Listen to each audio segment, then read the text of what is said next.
दोस्तों, अगर सावन के महीने में 5 पक्षी अगर आपकी छत पर आकर बैठ जाएं और आपका डाला हुआ दाना खा जाएं या छत पर पड़ी रोटी चावल खा जाएं, तो समझो आपके साथ कुछ ऐसा होगा जिसकी आपने कल्पना भी नहीं की होगी। शास्त्रों के अनुसार जो पक्षी, जो जीव जंतु होते हैं, वे हमारे वातावरण को स्वच्छ बनाते हैं। हमारे आसपास पक्षियों का होना उतना ही ज़रूरी है जितना हमारे लिए पीने के लिए जल और खाने के लिए भोजन। लेकिन क्या आप जानते हैं कि आज हम जिन 5 पक्षियों के बारे में बात करने वाले हैं, अगर ये पक्षी आपकी छत पर आकर आपका दाना खा जाएं या पानी पी जाएं, तो आपके साथ कुछ ऐसा होगा जिसकी आपने कभी कल्पना भी नहीं की होगी। तो दोस्तों, आज की वीडियो में हम जानेंगे कि सावन के महीने में वे 5 पक्षी कौन से हैं जिनका घर में आना शुभ होता है, और साथ ही जानेंगे कि ऐसे कौन से पक्षी हैं जो घर में आने से दरिद्रता, मनहूसियत फैलाते हैं और नकारात्मकता का संचार घर में होने लगता है। साथ ही हम जानेंगे कि घर में कौन से पशु या पक्षी पालना शुभ है और कौन से पशु पक्षी घर में नहीं पालने चाहिए।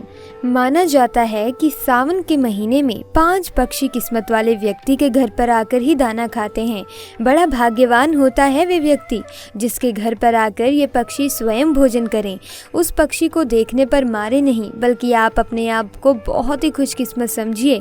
ये पक्षी आपके जीवन में ढेरों सौगात लेकर आएंगे। धन की देवी माता लक्ष्मी को साथ लेकर आता है। इस पक्षी को देखना मतलब भगवान विष्णु को देखना माना गया है। शास्त्रों के अनुसार भी माना गया है कि राजा दशरथ के घर जब ये पक्षी आया था, तब उन्होंने स्वयं इस पक्षी को भोजन कराया था। अगर आपके घर में सावन के महीने में ये पक्षी आ जाएं, तो आप समझ जाइए कि आपके घर में माँ लक्ष्मी का वास होने वाला है। तो आइए जानते हैं उन पक्षियों के बारे में। दोस्तों, सबसे पहले बात करते हैं नीलकंठ की। शास्त्रों के अनुसार माना जाता है कि नीलकंठ भगवान शिव का प्रतीक है। बहुत कम लोग होते हैं जिनकी छत पर आकर स्वयं नीलकंठ बैठ जाएं और दाना पानी पी जाएं।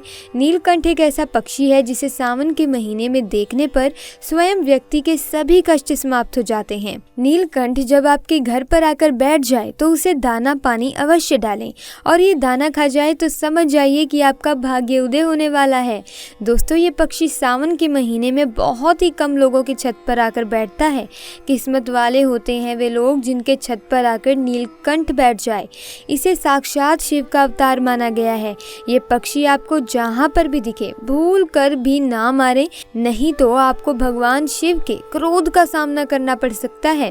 नंबर 2, कौवा। दोस्तों, वेद पुराण के अनुसार माना जाता है कि सावन के महीने में कौवा अगर आपकी छत पर आकर बैठ जाए और आपका खाना खा जाए, तो समझो आपके साथ कभी भी बुरा नहीं होगा। आपके घर में कभी किसी की अकाल मृत्यु नहीं होगी। कौवे को दाना पानी खिलाने से व्यक्ति की मृत्यु टल जाती है। जो व्यक्ति कौवे की सेवा करता है तो उस व्यक्ति के गुण अनंत काल तक कौवा गाता रहता है। सावन के महीने में अगर कौवा छत पर आकर बैठ जाए तो उसे भगाएं नहीं, बल्कि उसे दाना पानी खिलाएं, क्योंकि उससे पितरों का प्रतीक माना गया है। सावन के महीने में कौवे की सेवा करना मतलब स्वयं शनि महाराज की सेवा करना माना गया है। इस पक्षी को खुश करने पर राहु केतु भी शांत हो जाते हैं। शनि देव की असीम कृपा प्राप्त हो जाती है। नंबर 3, गौरैया। गौरैया चिड़िया शास्त्रों के अनुसार माना गया है कि जो गौरैया चिड़िया होती है उसे भगवान राम के घर पर भी देखा गया था। शास्त्रों में इसका वर्णन विस्तार से मिलता है। राजा दशरथ सिंह स्वयं महालक्ष्मी का प्रतीक मानते हैं। गौरैया चिड़िया का सावन के महीने में घर आना साक्षात माँ लक्ष्मी के आने का संकेत है। माना जाता है कि ये पक्षी सावन के महीने पर घर पर आकर दाना पानी खा जाए तो समझ जाइए कि आपके घर में माता लक्ष्मी का वास है। इस पक्षी का सावन के महीने में घर में घोंसला बनाना अत्यंत मंगलकारी माना गया है। समझो आपके ऊपर कोई भी कभी भी कष्ट नहीं आएगा।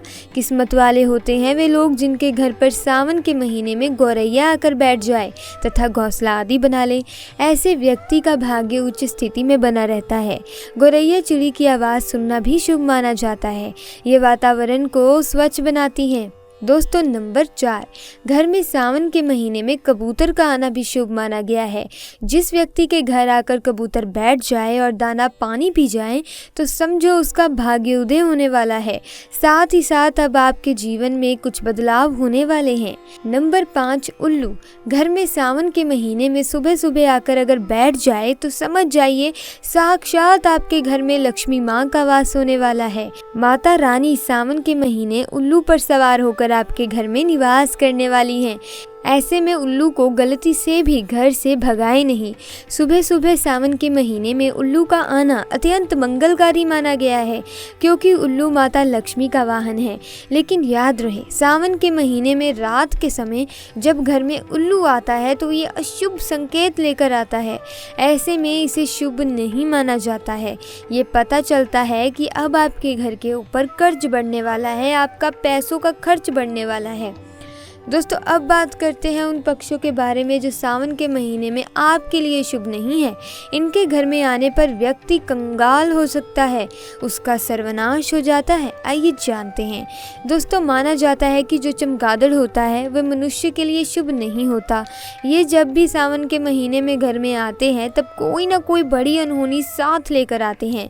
ये अपने साथ नकारात्मकता को साथ लेकर चलते हैं और जहाँ पर भी इनका वास हो जाए समझ आइए कि उस घर में भूत प्रेत आत्माओं का वास हो जाता है। दोस्तों चमगादड़ व्यक्ति के ग्रहों का नाश करता है, नवग्रहों का नाश करता है। यह आपके किसी भी मंगल कार्य को बर्बाद कर सकता है। इसका सावन के महीने में घर आना अकाल मृत्यु का संकेत भी देता है। चमगादड़ जब घर में आता है तब अकाल मृत्यु को साथ लेकर ही आता है। ये आपका सर्वनाश करने आता है। ये परिवार को उथल पुथल कर देता है। अगर आपके घर में चमगादड़ निवास कर ले तो तुरंत उसे हटा दें, इसी में आपकी भलाई है। नंबर 2, टिटहरी। टिटहरी जो होती है दोस्तों वे अपना घोंसला ज़मीन पर बनाती है, खेत खलिहान में अपने अंडे देती हैं और अपने बच्चों का पालन पोषण करती है। टिटहरी कभी भी मनुष्य की छत पर गलती से भी आकर नहीं बैठती। लेकिन अगर अचानक से सावन के महीने में टिटहरी छत पर आकर बैठ जाए तो समझ जाइए कि भूकंप आने वाला है, आपके साथ कुछ बुरा होने वाला है। टिटहरी यूं ही किसी के घर में छत पर आकर नहीं बैठती। वैज्ञानिक भी मानते हैं कि टिटहरी का छत पर आना मतलब भूकंप का आना माना गया है। टिटहरी अपनी इंद्रियों के द्वारा पहचान लेती है कि धरती में कंपन हो रही है और वे डर के मारे छत पर आकर बैठ जाती है। इसीलिए घर में सावन के महीने में टिटहरी का आना शुभ नहीं माना जाता। आइए अब ये भी जान लेते हैं कि घर में तोता पाला जा सकता है या नहीं, इससे भी शुभ माना जाता है या नहीं। कबूतर भी पाल सकते हैं या नहीं। तो दोस्तों तोता आप पाल सकते हैं, बहुत ही शुभ माना जाता है। कबूतर भी पाल सकते हैं, इसे भी अच्छा माना जाता है। गाय पालना सावन के महीने में मंगलकारी माना गया है। इससे व्यक्ति के नवग्रह शांत हो जाते हैं, जन्मों तक व्यक्ति को पुण्य की प्राप्ति हो जाती है। घर में मुर्गा भी पाला जा सकता है, ये आपकी सुबह को सुगम बना देता है। घर में सावन के महीने में चिड़िया पालना बहुत ही शुभ होता है। बकरी घोड़ा भी पाला जा सकता है, सफेद हंस भी पाला जा सकता है, उसे भी पालना बहुत शुभ माना गया है। इससे घर में आने से माता लक्ष्मी का वास होता है। दोस्तों हिंदू धर्म में घर में सावन के महीने में बिल्ली नहीं पाली जाती, ये शुभ नहीं मानी जाती। बिल्ली आपके परिवार का हमेशा बुरा चाहती है। बिल्ली से अच्छा आप अपने घर में कुत्ता पाल सकते हैं। कुत्ते को खाना खिलाने से व्यक्ति के सभी दोष खत्म हो जाते हैं। कुत्ता नवग्रहों को शांत करता है। तो दोस्तों आज की वीडियो में बस इतना ही। मैं उम्मीद करती हूँ वीडियो आपको ज्ञानवर्धक लगी होगी।